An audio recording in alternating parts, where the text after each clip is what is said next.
Dalam Islam kita dibolehkan melakukan hal-hal yang mubah, tapi tidak boleh berlebihan, gitu kan? Cukup sesuai dengan kebutuhan. Kayak misalnya kita lagi makan siang atau sarapan pagi atau makan malam, secukupnya kita pakai waktunya. Jadi nggak perlu kita pakai sampai 2-3 jam duduk hanya untuk makan habisin waktu. Padahal sebenarnya kita hanya butuh setengah jam maksimal sudah cukup misalnya. Maka coba maksimalkan kegiatan yang lain, sibukkan kepada yang lain. Kalaupun kita harus masuk kepada hal yang mubah seperti tidur, mandi, ya, makan tadi, maka pakai secukupnya. Tidur juga pada saat kita butuh, makan pada saat kita butuh kita.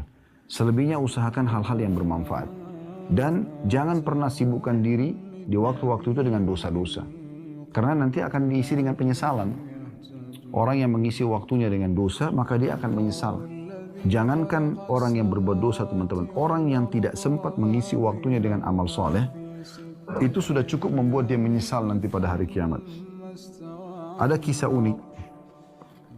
Talha bin Ubaidillah rahimahullah, radhiyallahu anhu, sahabat Nabi yang mulia di kota Madinah ini, pernah menerima tawaran dari Nabi SAW menampung 3 orang yang baru masuk Islam.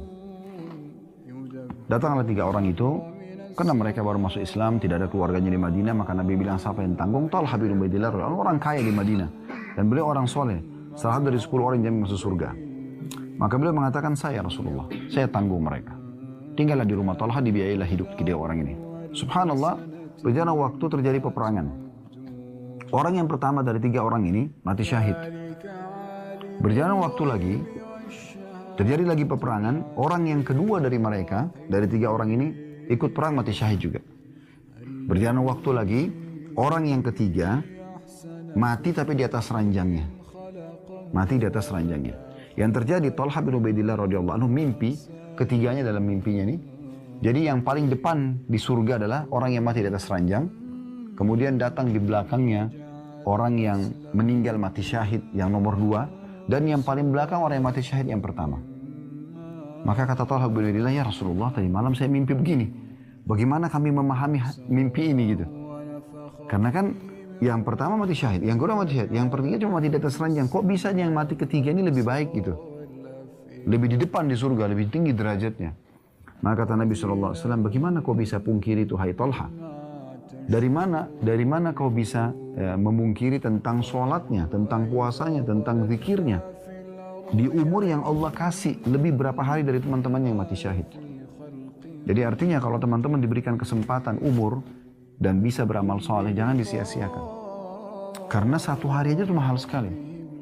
Terjadi juga di masa Nabi SAW dalam riwayat sahih, ada 2 orang bersahabat sama umurnya. Sama-sama masuk Islamnya. Subhanallah, salah satunya mati terbunuh, mati syahid. Pekan depan baru meninggal temannya, tapi mati biasa. Ini kejadian mirip tuh kayak tadi. Orang kan kalau mati syahid pasti orang sudah anggap, oh luar biasa keutamaan. Tentu punya keutamaan memang. Tapi di sini kita lihat bagaimana orang kalau maksimalin waktu. Maka setelah menyolati jenazah orang yang kedua, orang yang pertama Nabi sholat itu juga mati syahid. Orang yang kedua mati biasa di atas ranjangnya, mati kena ajal datang, disolati oleh Nabi SAW. Lalu Nabi bilang begini setelah sholat, bagaimana menurut kalian tentang orang ini dibandingkan temannya dia yang pekan lalu?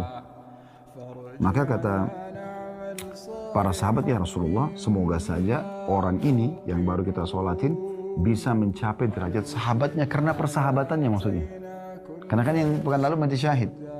Kata Nabi SAW, di mana kau dengan ibadahnya orang yang baru mati ini sepekan?